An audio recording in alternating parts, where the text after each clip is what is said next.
जय हिंद दोस्तों, हम नंबर सिस्टम में गणित में पढ़े थे कि संख्याएं क्या होती हैं। संख्याओं में सम, विषम, चर, अचर, भाज्य, अभाज्य, सहभाज्य, इन सभी संख्याओं के बारे में हमने क्लास 1 में जान लिया था। क्लास 2 में हमने जाना था कि संख्याओं का विभाजन क्या होता है, नंबर ऑफ डिविजिबिलिटी क्या होती है। तो इन दोनों क्लास को हमने बता दिया है, इसका डिस्क्रिप्शन में लिंक हमने दे दिया है क्लास का। अगर आपने नहीं देखा है तो इस क्लास के बाद उसको जा करके आप वीडियो को देख लेंगे। इस क्लास में हम जो है कुछ विशेष टाइप्स को जानेंगे कि नंबर सिस्टम में जो कुछ संख्याएं से प्रश्न बनते हैं, जैसे प्राकृतिक संख्याओं का योग क्या होता है, और भी अगर दो संख्याएं दी हुई हैं, 3 संख्याएं दी हुई हैं तो उसका औसत कैसे निकालते हैं। तो इन विशेष चीज़ों को, कुछ विशेष टाइप्स जो नंबर सिस्टम में प्रश्न बनते हैं, उससे हम इस वीडियो में जानने वाले हैं। तो आइए जानते हैं सबसे पहले कि प्राकृतिक संख्याओं के योग पे प्रश्न कैसे बनता है नंबर सिस्टम में।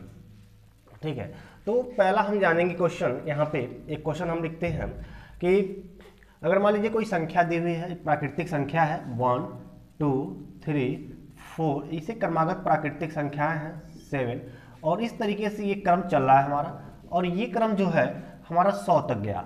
पूछा जाए कि ये प्राकृतिक संख्याएं हैं 1 से 100 तक का योग बताइए क्या होता है, का योग क्या होगा, इसका योग क्या होगा। तो आप कैसे बता सकते हैं? 1 से लेकर के 100 तक की संख्या है, इन संख्याओं का योग आपको बताना है।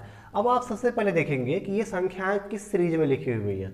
तो 1 के बाद 2 है, 2 के बाद 3 है, 3 के बाद 4 है, 4 के बाद 5 है। अर्थात क्या है कि ये क्रमागत संख्या है, इसमें एक एक का अंतर है। जो इसका डिफरेंस है हर 2 नंबर में, वो कितने का है? 1 का।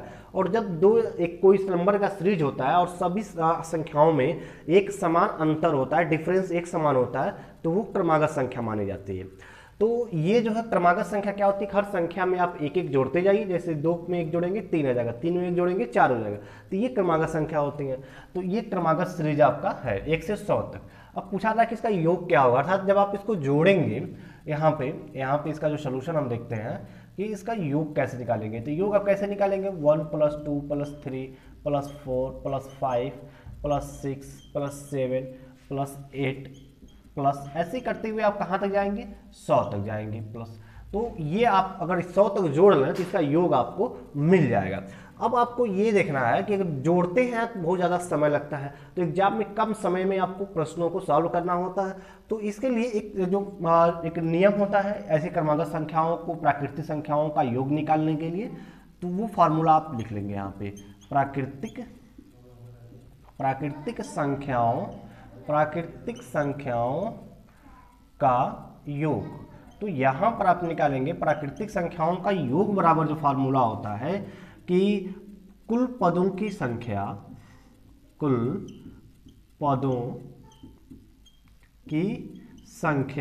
का आधा। यहां पर आप जितने भी नंबर ऑफ एलिमेंट रहेंगे उसका आधा कर लेंगे। कुल पदों की संख्या अब 1 से 100 तक है, तो कुल कितने पद हो गए? 100 हो गए। इसका आप आधा कर लेंगे, गुणे आप यहां लिखते हैं पहली संख्या या पहला पद प्लस अंतिम पद। तो ये आपका फार्मूला हो जाता है। तो इस फार्मूले में आप रखेंगे, क्वेश्चन को सॉल्व कर लेंगे। अब कुल पद कितने हो गए? तो 1 से 100 तक है, एक एक का अंतर है। तो ये 1 से 100 तक संख्या दी हुई, अर्थात कुल कितनी संख्या हो गई? 100 हो गई। इसका आधा कर लेंगे आप, गुणे पहली संख्या। पहली पद का अर्थ होता है कि पहली संख्या, और पहली संख्या ये आपका है, पहला एलिमेंट क्या है? 1 है, रख लिए। अंतिम पद में आपको क्या रखना है? जो सबसे लास्ट वैल्यू है। तो सबसे लास्ट में क्या दिया हुआ है? 100 दिया हुआ है, इसको आप रख लिए यहाँ पे। अब इसको आप सॉल्व कर लेंगे, 100 का आधा करेंगे तो 50 आ जाएगा, गुणे इसको जोड़ेंगे तो 101 हो गया। जब आप गुणा करते हैं 50 में 101 का जब आप गुणा करेंगे तो आपको क्या मिल जाएगा? 50 मिल जाएगा। तो ये आपका क्या निकल गया? आंसर हो गया 50। तो इस तरीके से आप कोई भी अगर संख्या दी हुई है और उस संख्या का आपको पदों का योग निकालना है तो ऐसे आप लगा सकते हैं। फॉर्मूला क्या लगाएंगे? प्राकृतिक संख्याओं का योग बराबर कुल पदों की संख्या का आधा गुणे कोष्टक में पहला पद प्लस अंतिम पद। जैसे इसी फॉर्मूले पर हम एक दूसरा क्वेश्चन देखते हैं। 3 के प्रथम 10 गुणज का योग क्या होगा? 10 गुणज का योग, 3 के प्रथम 10 गुणज का योग बताइए।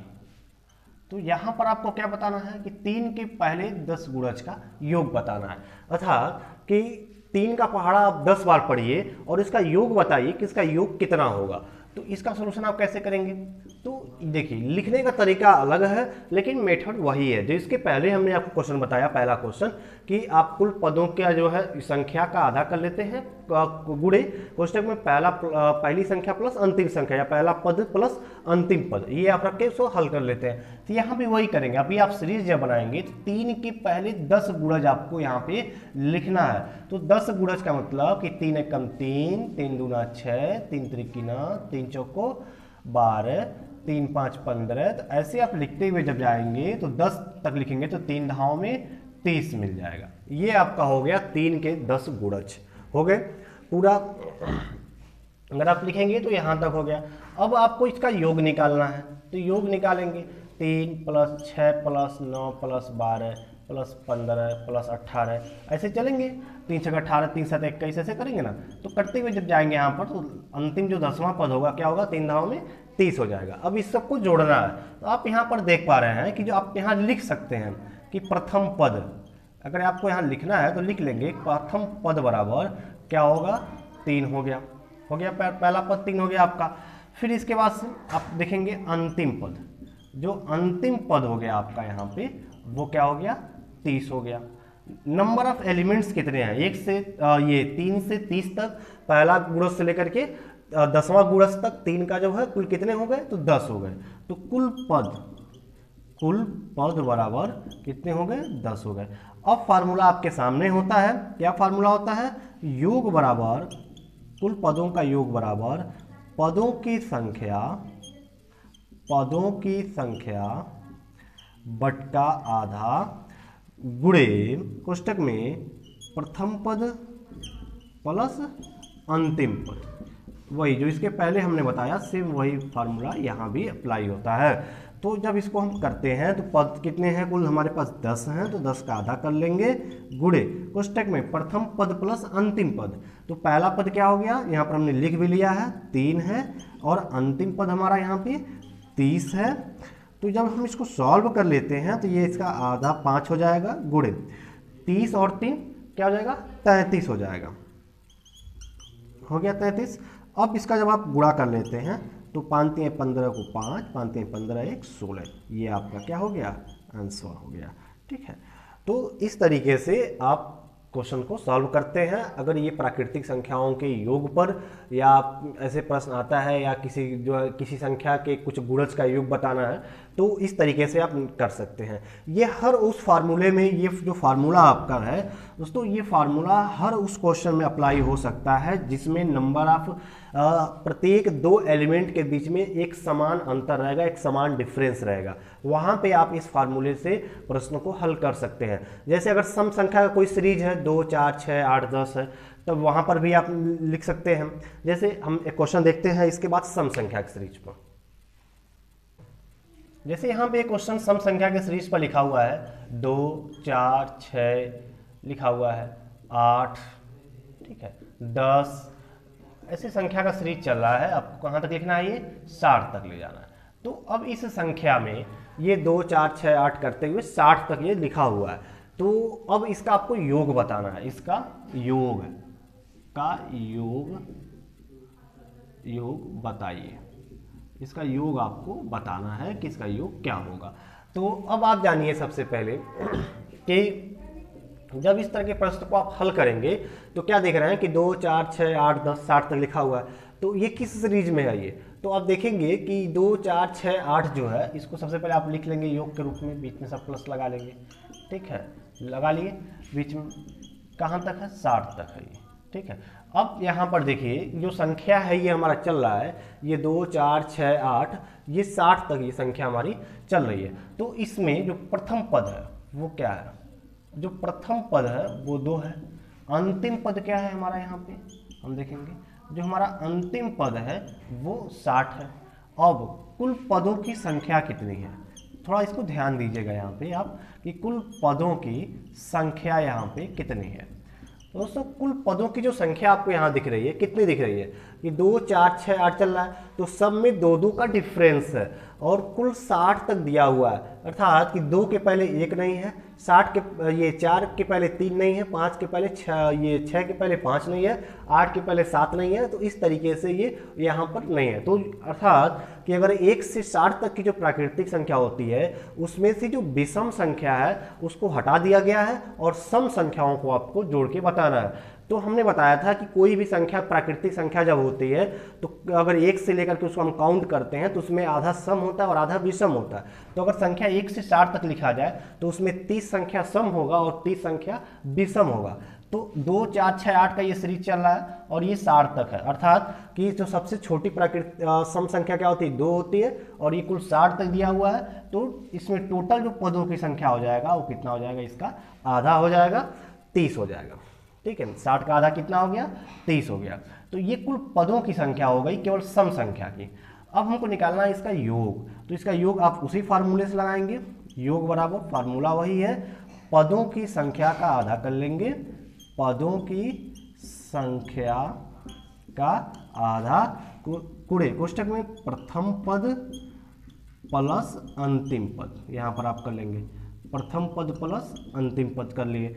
अब यहाँ पे कुल पद कितने हैं आपके पास, 30 हैं, नंबर ऑफ एलिमेंट टोटल 30 हो गए, इसका आप आधा कर लिए गुणे। पहला पद क्या है आपका 2 है और अंतिम पद क्या है यहाँ पर आप देख पा रहे हैं 60 है, कर लिया। अब इसका जब आप आधा करेंगे तो 15 हो गया गुणे, ये जब जोड़ेंगे तो 62 हो गया, ठीक है 62 हो गया। अब गुणा कर लीजिए, 15 दूना 30 को 0 हासिल 3, 15 छके 90 और 3 93, 930, ये आपका क्या हो गया आंसर हो गया 923। तो इस 2 4 6 8 अगर आप 60 तक जोड़ेंगे, इसके सम संख्याओं को सभी को जोड़ लेंगे 2 से लेकर के 60 तक के, तो आपका योग कितना आएगा 930 आएगा। तो इस तरीके से आप निकाल सकते हैं। अब बस आपको यहाँ ध्यान ये देना है कि अगर इस तरह का कोई सीरीज दिया हुआ तो आपको पदों की संख्या पे ध्यान देना है कि आपकी जो पद कितने हैं। तो आप जान रहे हैं कि 1 से लेकर 60 तक कुल 60 प्राकृतिक संख्याएं होती हैं, 60 एलिमेंट होते हैं, लेकिन इसमें से केवल हमको सम संख्या लेना है। तो हम जानते हैं अगर 1 से लेकर n तक कोई भी सम संख्या है और उसमें से अगर कोई भी 1 से लेकर n तक प्राकृतिक संख्या दी हुई है, अगर उसमें सम संख्या पूछा जाए और विषम संख्या पूछा जाए तो n का आधा n/2 सम संख्या होगा और n/2 विषम संख्या होगा। तो आप 1 से लेकर के 60 तक है जिसमें 1 3 5 7 हटा दिया गया है, 2 4 6 8 को जोड़ लेना है आपको 60 तक, तो कुल कितने पद बच जाएंगे, इसके आधे हो जाएंगे 60 के 30 हो जाएंगे। अगर वही विषम संख्या निकालना होता तो विषम भी 30 हो जाता, विषम संख्या। ठीक है, तो इस तरीके से आप इस क्वेश्चन को सॉल्व कर सकते हैं। तो ये हमारा टाइप 1 का था। और टाइप 2 पर कुछ फार्मूले हम देखते हैं।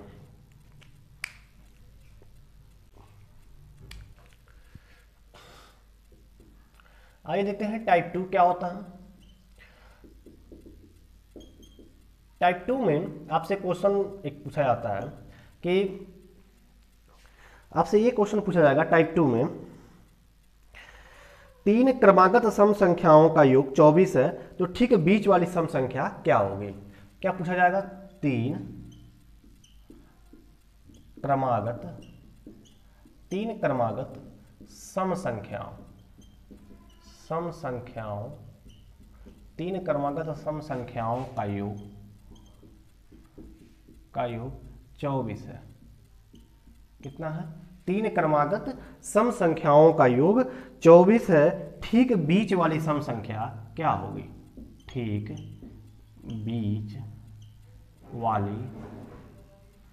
बीच वाली सम संख्या क्या होगी, सम संख्या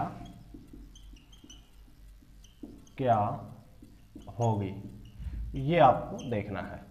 देखिए ध्यान दीजिए क्या लिखा हुआ, 3 क्रमागत सम संख्याओं का योग 24 है, तो ठीक बीच वाली सम संख्या क्या होगी। ये टाइप 2 है। टाइप 2 में क्वेश्चन नंबर 4, 3 क्वेश्चन इसके पहले हम पढ़ लिए हैं। चौथा ये है कि 3 क्रमागत सम संख्याओं का योग 24 है, तो ठीक बीच वाली सम संख्या क्या होगी।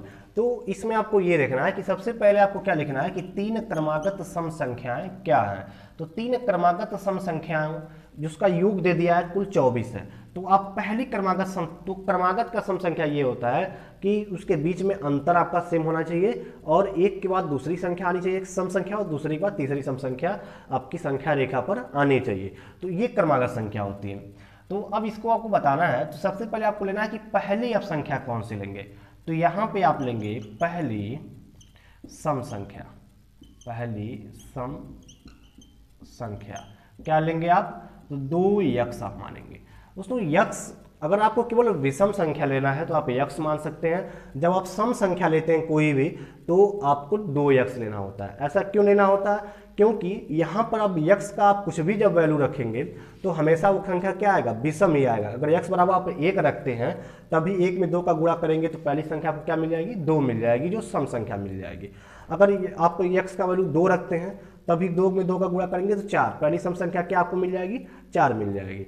अगर केवल आप यक्स रखते तो आप यक्स का मान 3 रखते तो पहली संख्या 3 हो जाती, जो हमारा गलत हो जाता सीरीज।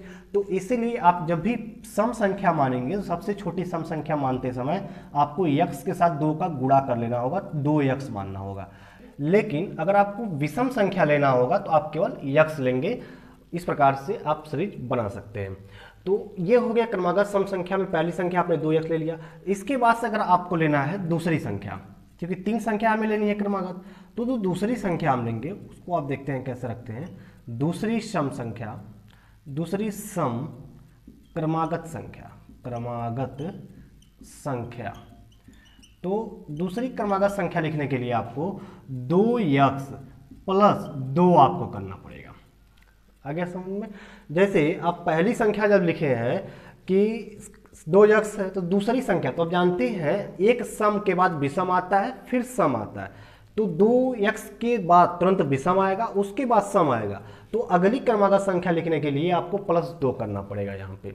ये आपको समझ में आ गया होगा। आगे आप लिखते हैं तीसरी क्रमागत सम संख्या, तीसरी क्रमागत, तीसरी सम क्रमागत संख्या, क्रमागत संख्या। तीसरी संख्या आप क्या लेंगे, तो अब इसमें फिर आप 2 जोड़ेंगे दूसरी संख्या में, तो 2 यक्स प्लस 2 और प्लस 2 हो गया। तो ये दूसरी संख्या हो गई, ये तीसरी संख्या हो गई। तो ये कितना हो जाएगा, जोड़ेंगे तो 2 यक्स प्लस 2 और 2 4, ये हो गया आपकी दूसरी संख्या। तो इस प्रकार से तीनों संख्या आपने लिख लिया। अब 3 क्रमागत सम संख्याओं का योग कितना है, 24 है। तो इसको आप जोड़ेंगे यहाँ पे प्रश्नानुसार। आप क्या करेंगे, यहाँ पे जो प्रश्न दिया है उसके अनुसार आप क्या लिखेंगे कि तीनों संख्याओं को आप जोड़ लेंगे। तो ये पहली संख्या 2 यक्स हो गई, दूसरी संख्या 2 यक्स प्लस 2 हो गई, और तीसरी संख्या 2 यक्स प्लस 4 हो गई, ये बराबर 24 हो गया टोटल। अब इसको जब जोड़ रहे हैं तो 2 यक्स और 2 यक्स, चर को एक साथ जोड़ते हैं, अचर को एक साथ जोड़ते हैं। तो ये x वाला चर वैल्यू है तो इसको एक साथ जोड़ेंगे तो 2 यक्स यहाँ पर है, यहाँ 2 यक्स और यहाँ 2 यक्स, ये तीनों सजाते ही हैं तो तीनों जुड़ जाएंगे। कितने हो जाएंगे, 2 2 4 2 6 यक्स हो जाएंगे। ये हो गया 6 यक्स। अब फिर हम जो अचर पद है, कांस्टेंट टर्म है, उसको एक साथ जोड़ लेते हैं तो 2 और 4 6 हो गया बराबर 24, ये आपको मिल गया। अब इसके साथ साथ जब ये इतना हो गया तो आप 6x यहीं रहने देंगे, यहाँ पे 24 और ये 6 प्लस है तो इधर पक्षांतर करेंगे तो माइनस हो जाएगा। जब प्लस होता है पक्षांतर होकर के उधर जाता है तो माइनस हो जाता है, माइनस जाता है तो प्लस हो जाता है, गुणा है तो भाग, भाग है तो गुणा हो जाता है पक्षांतर के समय। तो अब यहाँ पर आपने कर लिया। अब यहाँ देखेंगे कि 6x बराबर 24 में से आप 6 जब कम करेंगे तो कितना बच जाएगा, 18 बच जाएगा।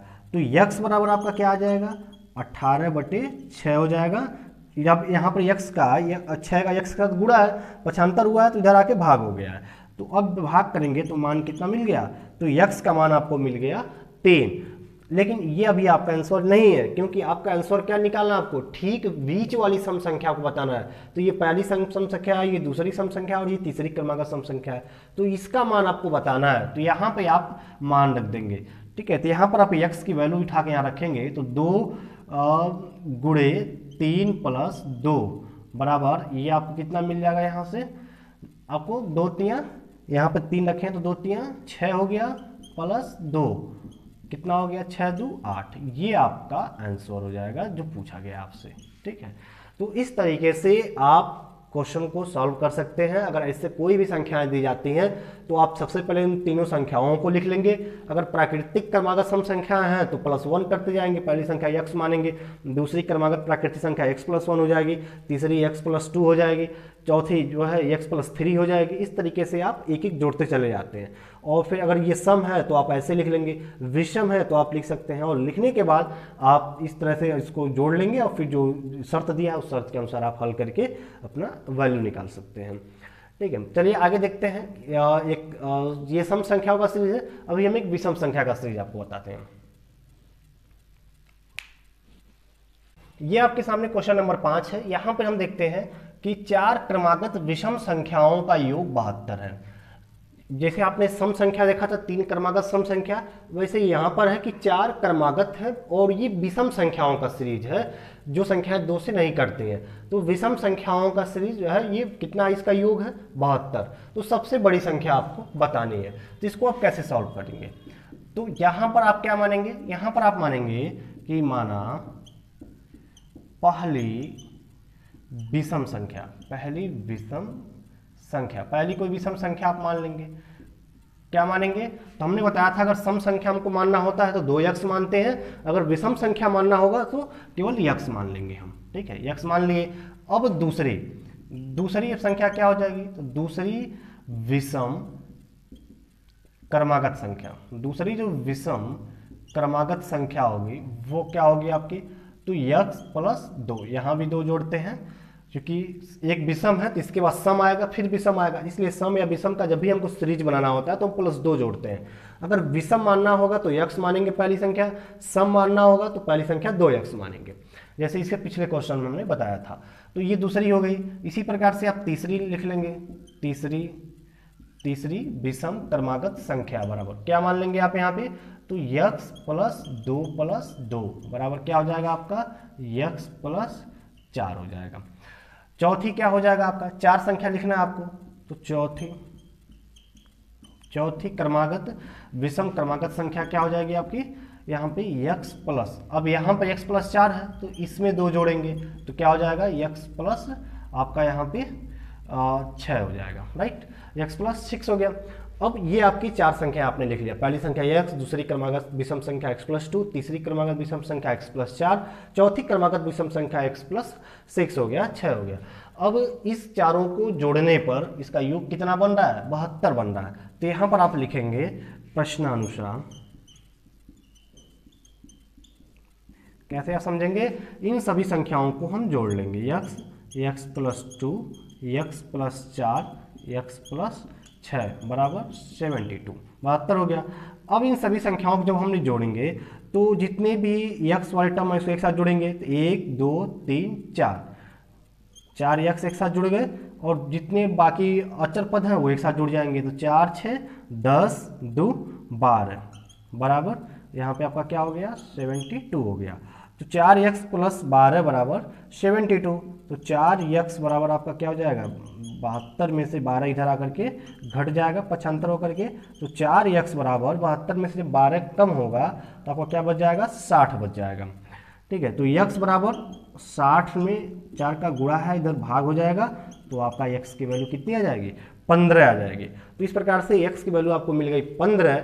आपको निकालना है कि सबसे बड़ी संख्या, तो जो चौथी संख्या होगी आप जानना है सबसे बड़ी संख्या होगी, तो आप यहाँ पर लिखेंगे सबसे बड़ी विषम संख्या, यहाँ पर आप लिखेंगे सबसे बड़ी, जो दिया गया नंबर है इसमें आपको बताना है चारों में, तो सबसे बड़ी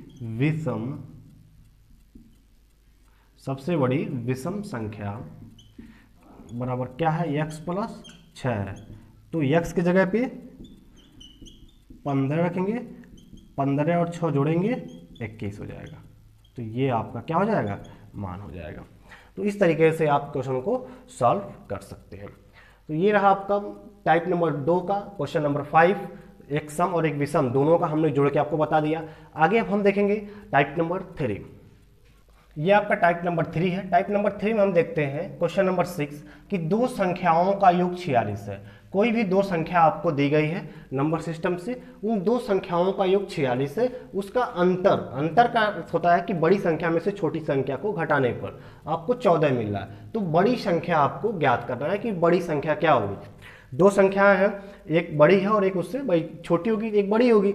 अब दोनों संख्याओं में जो बड़ी संख्या है उसमें जब छोटी संख्या को हम घटा रहे हैं तो 14 मिल रहा है, और जब दोनों संख्याओं को जोड़ रहे हैं हम तो हमको क्या मिल रहा है, 46 मिल रहा है।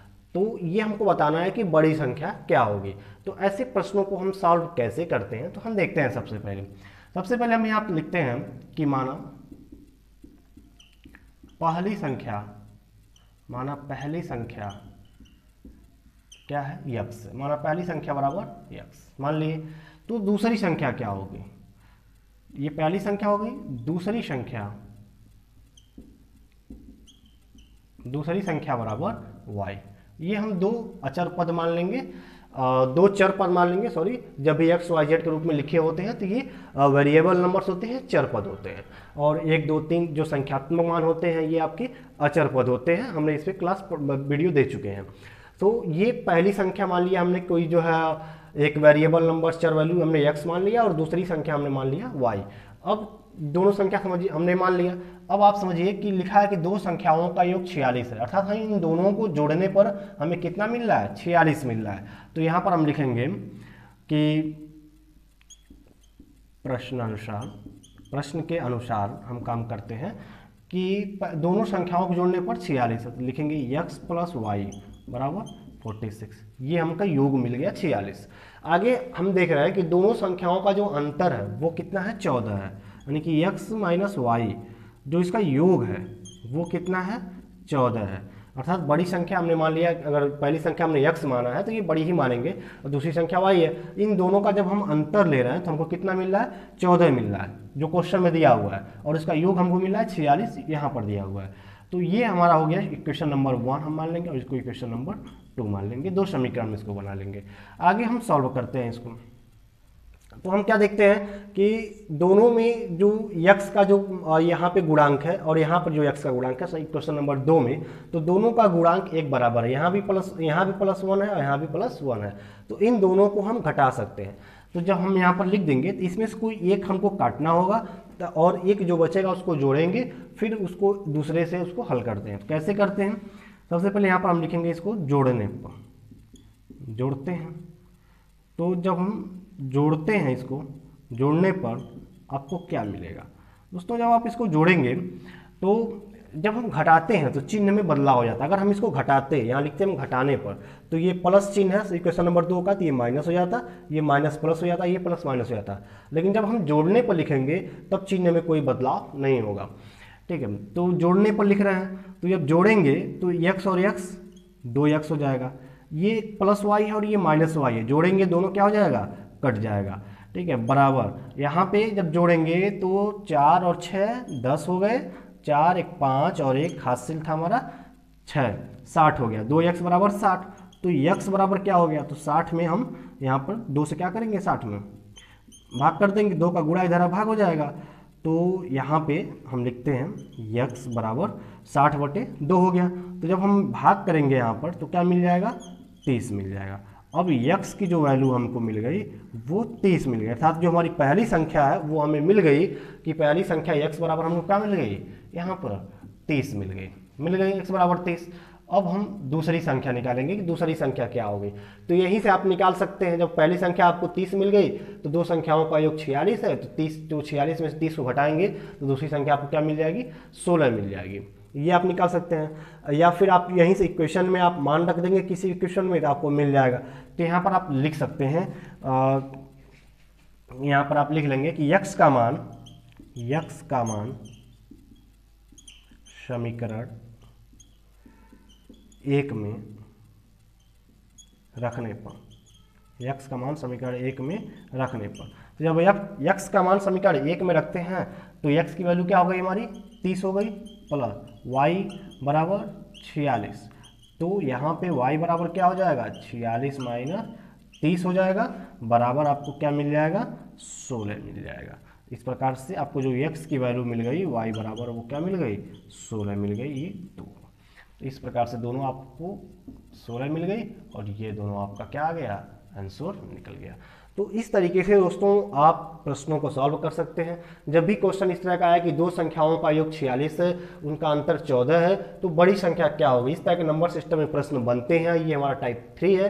तो इसमें मान लेंगे पहली संख्या कोई हम जो है कोई चर पद ले लेंगे x, दूसरी संख्या हम y ले लेंगे। अब प्रश्न के अनुसार हम काम करेंगे। दोनों संख्याओं को जोड़ने पर हमको 46 लाना है, तो दोनों संख्याओं को जोड़ के हमने क्या क्या कर दिया 46 कर दिया। अभी दोनों संख्याओं का अंतर हमारा 14 है, तो दोनों संख्याओं को घटा के हमने 14 रख दिया। अब इन दोनों को देखेंगे हम जोड़ या घटा भी सकते हैं, जोड़ भी सकते हैं। अगर जोड़ेंगे तो नीचे के चिन्ह में कोई परिवर्तन नहीं होगा, घटाएंगे तो नीचे का चिन्ह जो प्लस का है वो माइनस, जो माइनस का वो प्लस हो जाएगा। तो हमने जोड़ा है, तो जोड़ने पर चिन्ह में कोई बदलाव नहीं किए हैं।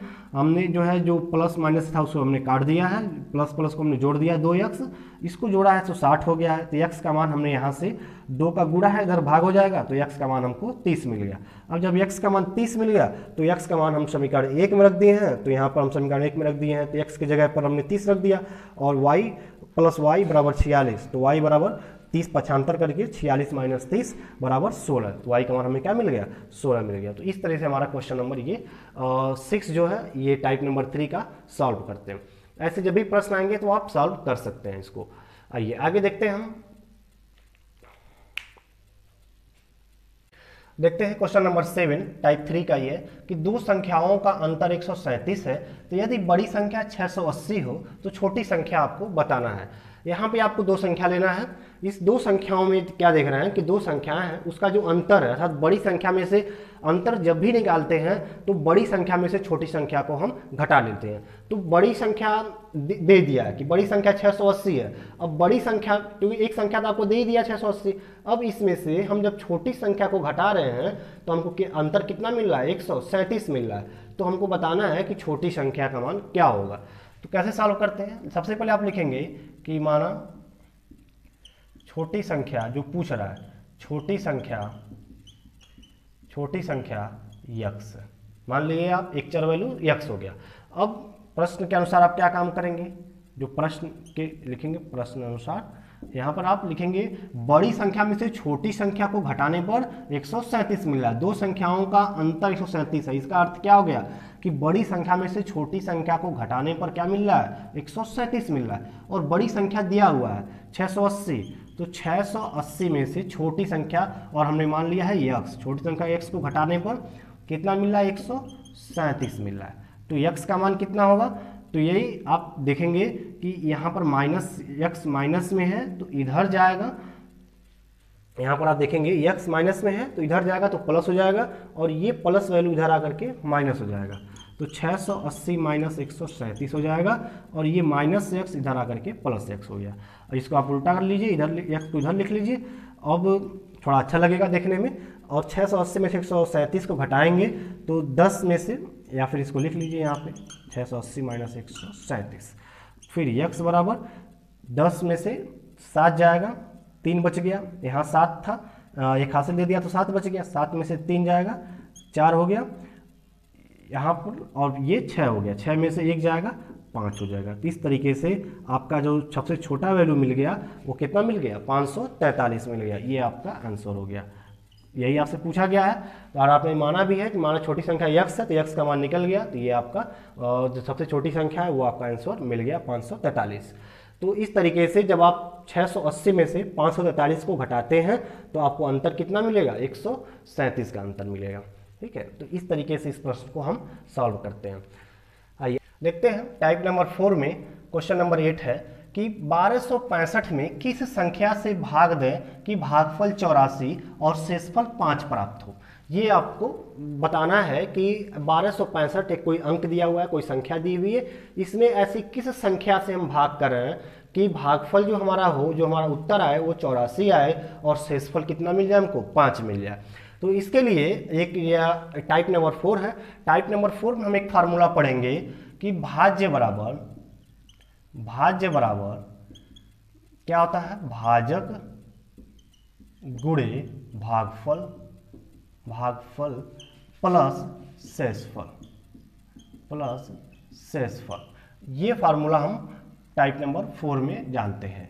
क्या होता है, इस पर प्रश्न हमेशा बनते हैं कि भाज्य बराबर भाजक गुणे भागफल प्लस शेषफल। अब इसमें भाज्य भाजक भागफल क्या होता है, तो यदि आप नहीं जानते हैं तो आइए एक बार हम इसको देख लेते हैं बहुत सिंपल तरीके से। मान लीजिए 9 हो गया कोई संख्या, इस संख्या में हमको 4 से भाग करना है। क्या बार में जाएगा, 4 दूनी 8, एक बार में जाएगा, एक शेष बच गया। अब क्या होता है कि जो संख्या इसके अंदर भाग के अंदर लिखा जाता है, अर्थात जो सबसे बड़ी संख्या होती है जिसमें भाग दिया जाता है उस संख्या को हम बोलते हैं भाज्य, इसको हम भाज्य बोलेंगे। जो 9 होगा ये सबसे बड़ी संख्या है, इसमें भाग दिया जा रहा है, इसलिए ये संख्या क्या हो गई, भाज्य हो गई। जो बीच में बैठा रहता है, जो राजा होता है, जानते हैं राजा हमेशा दरबार में कहाँ बैठा होता है, बीच में बैठा रहता है, तो ये राजा है भाज्य। अब ये भाजक क्या होता है, भाजक होता है जो भाज्य को बांटता है, भाज्य को बांटने वाला भाजक कहलाता है।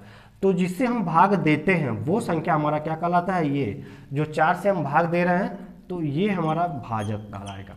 और जो उत्तर हमारा आता है वो हमारा क्या कहलाता है, भागफल कहलाता है। और जो शेष बचता है नीचे वो क्या कहलाता है, शेषफल कहलाता है। तो इस तरीके से भाज्य होता है, ये भाज्य होता है, जिससे भाग दिया जाता है वो भाजक होता है, जो हमारा उत्तर आता है वो भागफल कहलाता है, और जो शेष बचता है वो क्या होता है, शेषफल होता है। तो ये पूरा आप देख रहे हैं, इसको आप लिख लीजिएगा।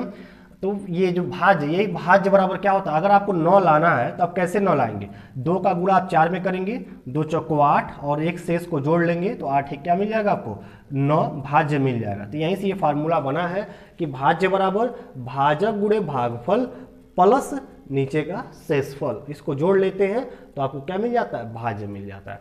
अब इसी फार्मूले से आपको ये हल करना है, ठीक है। तो आइए हल देखते हैं यहाँ पे कि 1265 में किस संख्या से भाग देने पर भागफल आपको मिला। तो पहले आप लिख लीजिए क्या क्या आपको दिया हुआ है। तो यहाँ पर क्या क्या आपको दिया हुआ है भाज्य में, यहाँ पर आप देखिए ये दिया मेन जो संख्या सबसे बड़ी संख्या है वो आपको मिला है 1265, अर्थात भाज्य आपको मिला है।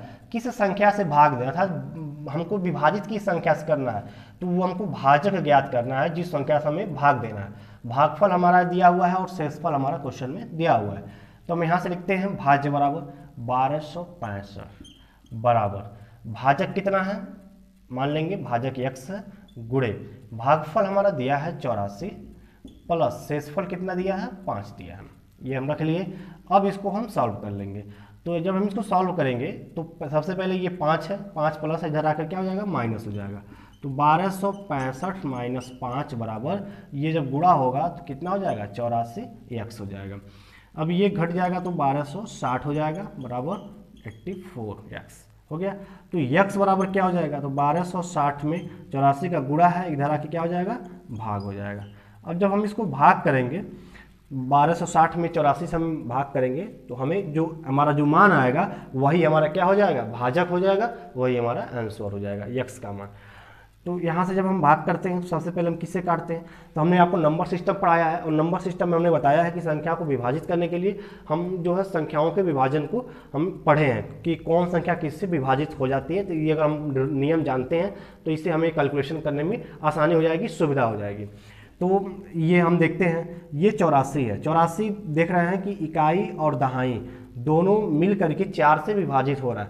तो हम जानते हैं जो संख्या का इकाई और दहाई 4 से कट जाता है वो पूरी संख्या 4 से विभाजित हो जाती है। ऊपर अगर हम 0 और 6 दोनों को देखें तो 60 हो रहा है और ये 60 4 से विभाजित हो रहा है। इसका अर्थ है कि 1260 भी 4 से क्या हो जाएगा, हमारा कट जाएगा पूरा पूरा। तो हम सीधे सीधे हम 4 से काटते हैं, इसको 4 से काटेंगे तो ये क्या हो जाएगा, 4 3 12 हो जाएगा। और यहाँ पर काटेंगे तो 4 एकम 4 हो जाएगा, 2 शेष बचेगा 20 हो जाएगा, 4 5 20 315। यहाँ 4 से भाग करेंगे तो 4 दूनी 8 और 4 एकम 4, ये हो गया। अब हम देखेंगे कि यह संख्या किससे कटेगी। तो नीचे की संख्या हम देख रहे हैं 3 से और 7 से विभाजित हो रहा है कि 21 और 21 3 और 7 का गुणनखंड होता है, गुणज होता है। तो 3 गुणे 7 करेंगे तो 21 आएगा। तो देखते हैं ऊपर और संख्या 3 से कट रहा है या 7 से कट रहा है, जिससे कटेगा उससे हम काट लेंगे। तो ऊपर हम देखते हैं तो 3 से चेक करने के लिए हम क्या जानेंगे कि सभी संख्याओं का योग अगर 3 से विभाजित है तो ये संख्या 3 से कट जाएगी। तो देखते हैं 5 एक 6 और 3 9, इनका योग क्या हो गया 9 हो गया, और 9 3 से विभाजित है, इसका अर्थ है कि 315 भी 3 से हमारा क्या हो जाएगा कट जाएगा, और ये भी 3 से कट जा रहा है, तो 3 से काटेंगे, 3 7 21, नीचे 7 हो गया और ऊपर 3 1 कम 3, और ये 2 संख्या लेंगे तो 3 5 15, बीच में एक 0 बढ़ा लेते हैं। अब 107 है और ये नीचे 7 है, ये किससे कटेगा, तो हम यहाँ पर हम लिख सकते हैं x बराबर, जब इसको हम भाग करेंगे तो आपको मिल जाएगा 7 1 कम 7 और 3 35, तो 7 5 35, 15 7 क्या होता है 105 होता है। तो इस तरीके से आप देख लिए कि ये संख्या कैसे हमने काटा है। तो x का मान क्या मिल गया आपको 15 मिल गया। तो इस तरीके से आपका जो भाजक निकालना है वो भाजक बराबर आपको क्या मिल गया 15 मिल गया, ये आंसर आपका निकल गया। तो इस तरीके से जब भी आता है तो भाज्य बराबर भाज्य गुणे भागफल प्लस शेषफल से प्रश्न बनता है। ये फॉर्मूला आपको याद होना चाहिए और आपको ये जानकारी चाहिए कि भाज्य क्या होता है। तो जिस संख्या में भाग दी जाती है वो भाज्य होता है, जिससे भाग दी जाती है जिसे बांटा जाता है, जिसे भाग देते हैं वो संख्या भाजक कहलाता है, जो अभी हमने निकाला है। भागफल जो हमारा आंसर होता है, जो उत्तर हमें मिलता है भाग देने के बाद, वो भागफल होता है, और नीचे घटाने पर जो हमें शेष बचता है तो वो हमारा क्या कहलाता है, जो शेषफल कहलाता है। नीचे जो अंक बचता है दोनों संख्याओं का अंतर लेने पर, ठीक है। तो ये हो गया हमारा टाइप नंबर 4 का क्वेश्चन नंबर 8 हो गया। आगे देखते हैं हम क्वेश्चन नंबर 9।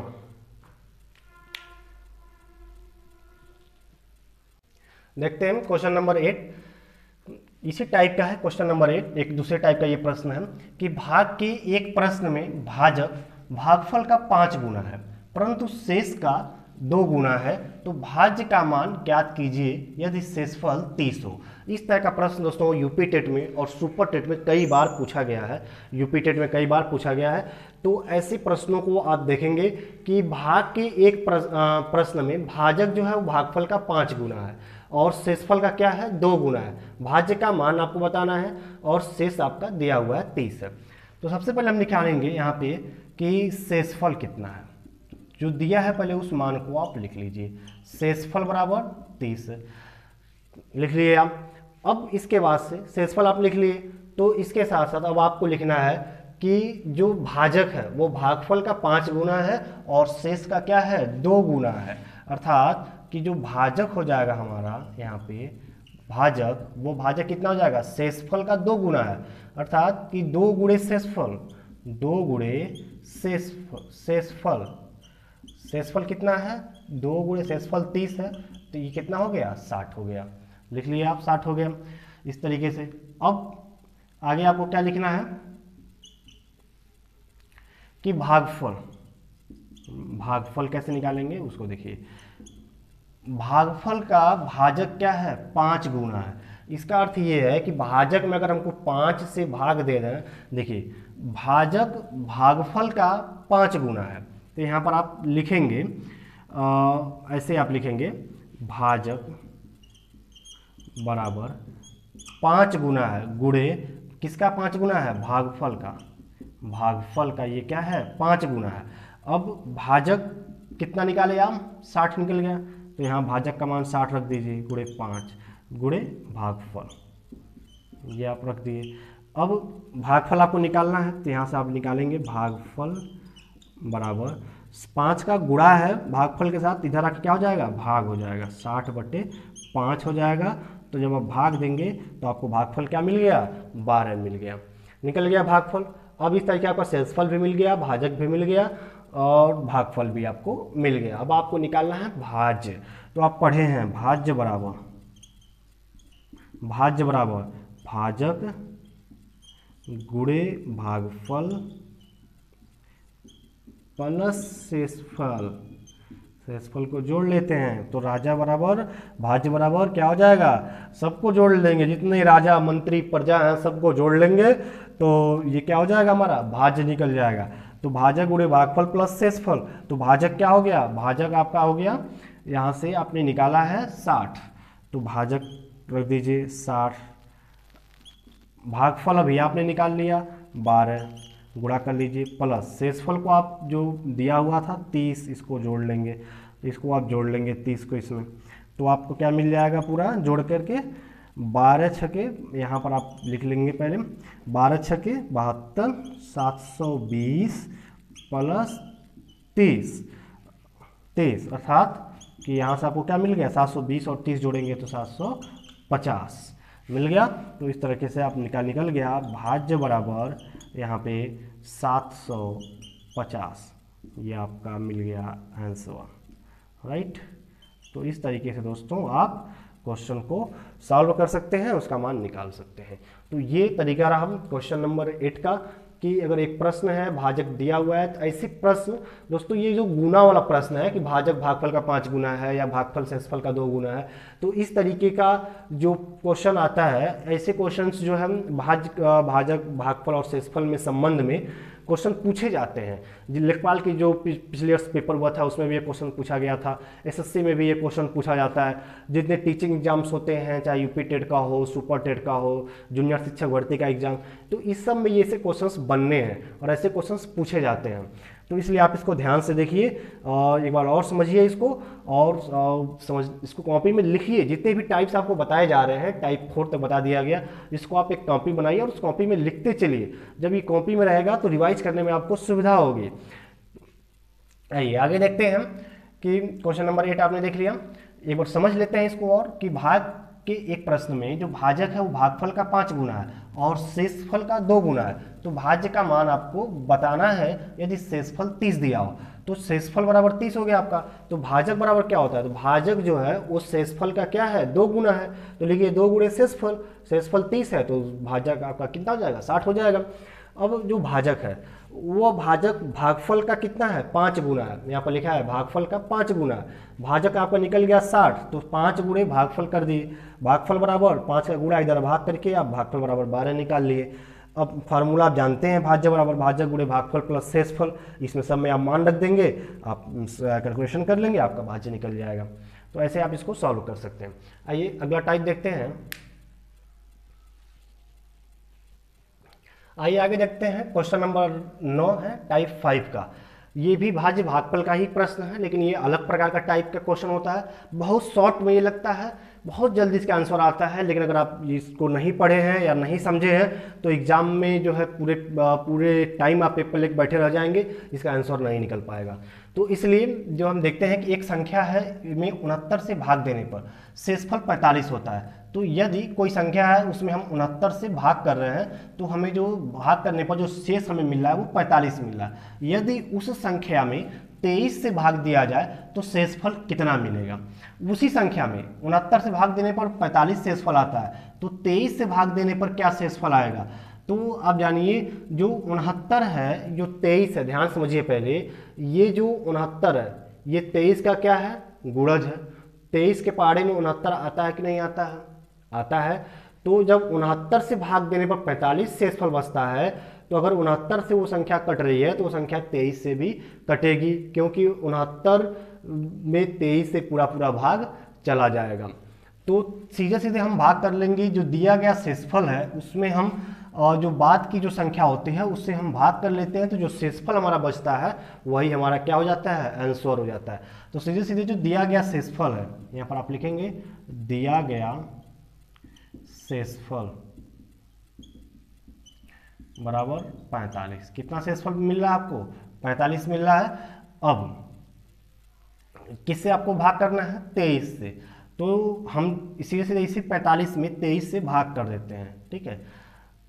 तो हमें लिखेंगे बाद का, यहाँ पे बाद का भाजक, जिससे हमको भाग देना है, भाजक बराबर भाजक संख्या कितनी है, बाद की 23 है। तो इस बाद वाली संख्या से इसके भाग शेषफल में क्या कर देंगे, भाग कर देंगे। तो 45 में हम 23 से भाग कर देंगे। जब भाग करेंगे तो 45 में तो क्या मिल जाएगा, 2 बार में 46 हो जाएगा, तो 1 बार में कटेगा 23, 5 में से 3 जाएगा 2, यहाँ पे मिल गया, और 4 में से 2 जाएगा 2। हमारा शेषफल कितना बच जाएगा, 22 बच जाएगा। ये हमारा आंसर हो जाएगा 22, ठीक है। यही हमारा क्या हो जाएगा, आंसर हो जाएगा। ठीक, ध्यान दीजिए क्या किए हमने कि एक संख्या दी गई है जो 69 से भाग देने पर शेषफल क्या होता है, 45 बचता है। अर्थात उसी संख्या में हम जब 23 से भाग करें तो शेषफल कितना बचेगा। तो 69 से जब भाग चला जा रहा है तो बताइए 23 से भाग जाएगा कि नहीं जाएगा। ये जो 23 है ये 69 का गुणज है कि नहीं है। 23 का अगर आप 23 दूनी 46 और 23 तिया 69 होता है, ठीक है। तो 69 जब 23 से कट जा रहा है, इसका मतलब जो संख्या हमारी भाज्य है वो उसमें भी 23 से पूरा पूरा भाग जो है जाएगा। तो जब हम 23 से भाग करते हैं तब शेषफल कितना बचता है, तो जो हमारा 69 में जो शेषफल बच रहा था उसी के शेषफल में हम 23 से भाग कर देंगे, तो जो शेषफल बचेगा वही हमारा आंसर हो जाता है। तो जब भी आपको यहाँ पर जो शेषफल दिया गया शेषफल जो भी हो, उस दिए गए शेषफल में जो बाद की भाजक संख्या है, जो बाद के में जिसे भाग देना है, उस बाद की भाजक संख्या से दिए गए शेषफल में हम क्या कर देंगे, भाग कर देंगे। भाग करने के बाद से जो हमारा शेषफल बच जाएगा यही हमारा अभिष्ट आंसर हो जाएगा, हमारा मान हो जाएगा। ठीक है, तो इस तरीके से क्वेश्चन को आप सॉल्व करेंगे जब भी ऐसे क्वेश्चन आएगा। आइए एक लास्ट क्वेश्चन देखते हैं इस वीडियो का, क्वेश्चन नंबर 10। आइए क्वेश्चन नंबर 10 देखते हैं। किसी संख्या में 15 से गुणा करने पर एक ऐसी संख्या प्राप्त होती है जिसके सभी अंक 5 हैं, तो वह छोटी से छोटी संख्या क्या होगी। दोस्तों यहाँ पर आपको क्या करना होगा कि मान लीजिए कि माना वह संख्या x है, आप लिखेंगे माना वह संख्या x है। अब x में जब हम 15 से गुणा कर रहे हैं तो एक ऐसा नंबर हमको मिल रहा है जिसके सभी अंक क्या हैं, 5 हैं। यही आपको बताना है कि x का मान ऐसा क्या होगा जिसमें हम 15 से गुणा करेंगे तो सभी अंक हमको 5 मिल जाएंगे। तो इसके लिए आप तुरंत मान लीजिए कि माना वो संख्या x है। अब यहाँ पर आप x में जब 15 से आप गुणा कर रहे हैं तो सभी संख्या कैसी मिल रही है, 5 मिल रही है, अर्थात ये संख्या सभी कैसी मिलेगी, 5 मिलेगी। अब हमें ये नहीं मालूम है कि ये संख्या एक बार 5 मिलेगी कि 2 बार मिलेगी कि 3 बार मिलेगी, कितनी बार, इसको हम डॉट डॉट डॉट कर लेंगे। अब हम क्या करेंगे, तो वह संख्या निकालने के लिए यहाँ पर जो x का मान है ये निकालने के लिए हम क्या जानेंगे कि यह संख्या x बराबर क्या करेंगे, जो 5 जो ये आ रहा है, ये 5 डॉट डॉट डॉट, इस 5 में हम इस समय हम 15 से क्या करेंगे, भाग करेंगे और देखेंगे न्यूनतम किस अंक तक पूरा पूरा ये कट जा रहा है, कितना 5 पूरा पूरा कट जा रहा है। जहाँ कट जाएगा वही हमारा क्या हो जाएगा, मान हो जाएगा। तो अब यहाँ पे हम भाग करते हैं। तो जब हम भाग करेंगे यहाँ पे हम साइड में हम भाग कर लेंगे,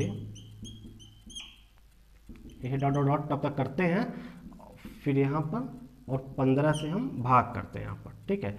तो जब हम 15 से भाग करेंगे तो कै बार में जाएगा, यहाँ से 15 एक बार में जाएगा नहीं, 2 बार लेंगे तो 15 तिया 45 बच गया, ये 0 1 10 5 उतार लिए, ठीक है।